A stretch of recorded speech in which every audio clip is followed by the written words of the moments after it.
Hello everyone, welcome back to a new video. Today I want to pour into the rough and tough hard tray mold from MoldsandShapes, and this mold I really love a lot and I haven't used it for quite a while, so I thought I have a go in this mold again. And yeah, I already mixed my colors. I mixed 2 times the Campari, but in 1 cup I added the interference pearl. So you see one where the interference pearl is inside, and the other cup there is just the normal resin ink in there, the Campari. Then I have here the aquamarine. I also added some of the interference pearl and another cup without the interference pearl. So I'm just testing around, playing around. Yeah, and the next color is the strawberry, and this is just the strawberry resin ink. So 3 colors I have without the pearl and 2 colors I have with the pearl. Then I have here my white, and the white I used the pigment drops from Etter Art. And there I have a mixture with the interference pearl. So these are my colors, and it took me a long time to mix everything.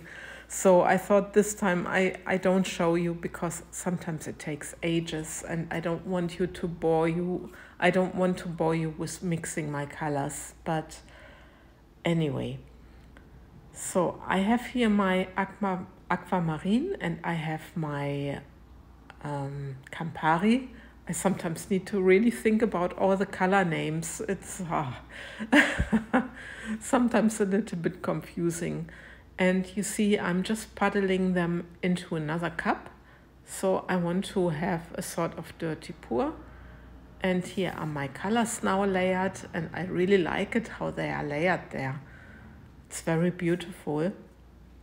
And I wonder what color I achieve for my dirty pour, which I will be doing quite soon. I also give it 1 stir, not too much, not too wild, because I don't want the colors to blend too much, but I can already tell you the colors blended. And well, anyway, so I'm now continuing with my clear resin, and I just put clear resin around the edge of the mold so that I have a decent amount, and that for my outer rim the resin can do its magic. It can, yeah, that it just can float a little bit on the clear resin and make hopefully some nice effects. So, and now I have here my puddle pour, and I'm just going around, and you can see it already mixed quite green. I hope that the colors would stay a little bit, but they mixed into an awesome green. You see a little bit still of the aquamarine and the Campari, but it turned more green. So they blended quite a lot, which I didn't expect, but I don't mind. I really love this green tone. So this is my first bit, and then I'm taking my white and I just go around the edge. And this is the white where I mixed the pigment drops. It's not the white with the interference pearl, it's only the pigment drops. So I just pour around the edge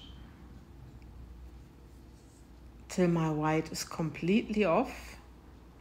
I also don't really have a recipe for this, because I just, you know, eyeballed again, and I thought, just try it, see what can you achieve.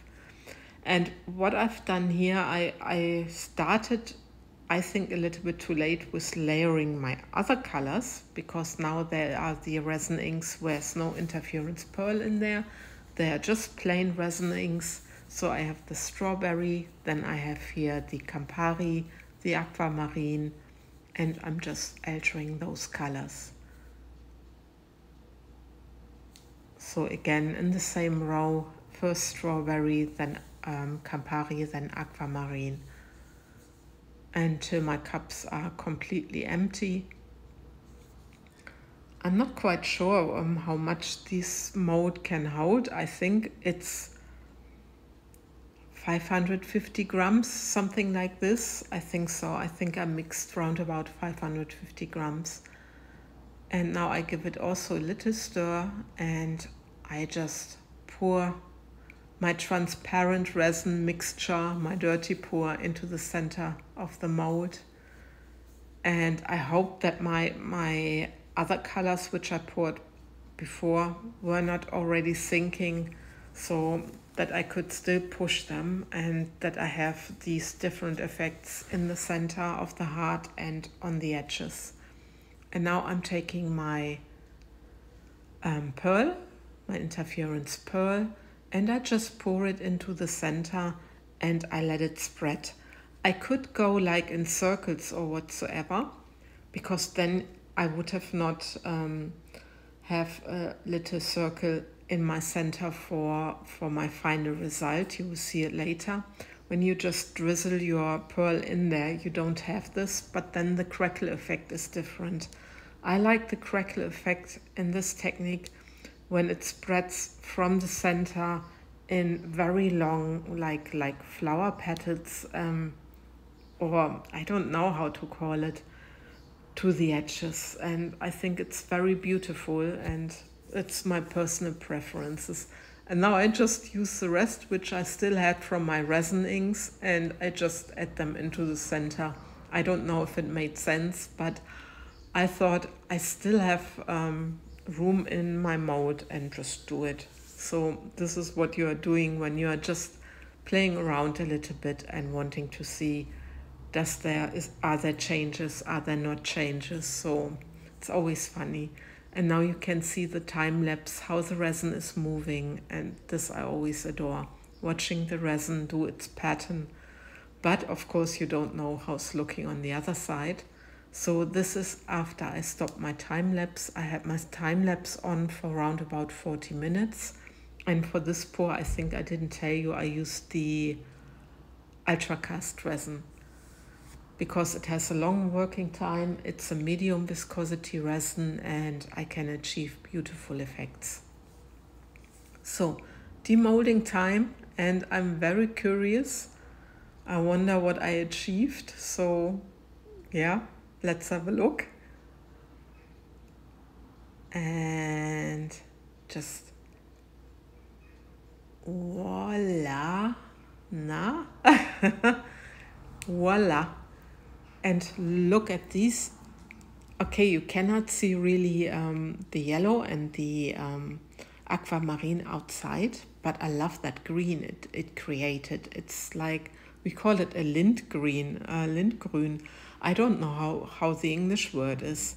So if anyone knows this, yeah, but it's a very delicate green, and I love this crackle. And you see it starts from the center and it spreads outside. But of course I have this little white blob, and this is only very short and I didn't show you everything, but I had those tattoos. I got them once from Michelle Resin Rebel. So again, thank you, Michelle. I still have some of the butterflies, and I thought they match very well with my tray. So that's what I'm just briefly showing you. I think you all know how to place those stickers. And yeah, I didn't even show you how I placed the second one and how I removed those papers, but I think you know what I've done. And what I did off camera as well is doing a top layer so that I have more depth. I don't know if you can see it, and that the tattoos are sealed. And I'm very happy now with the result, with the very delicate blending, and especially with the rim. I really love it. Okay, with this I love and leave you. I thank you for watching and take care. Bye bye.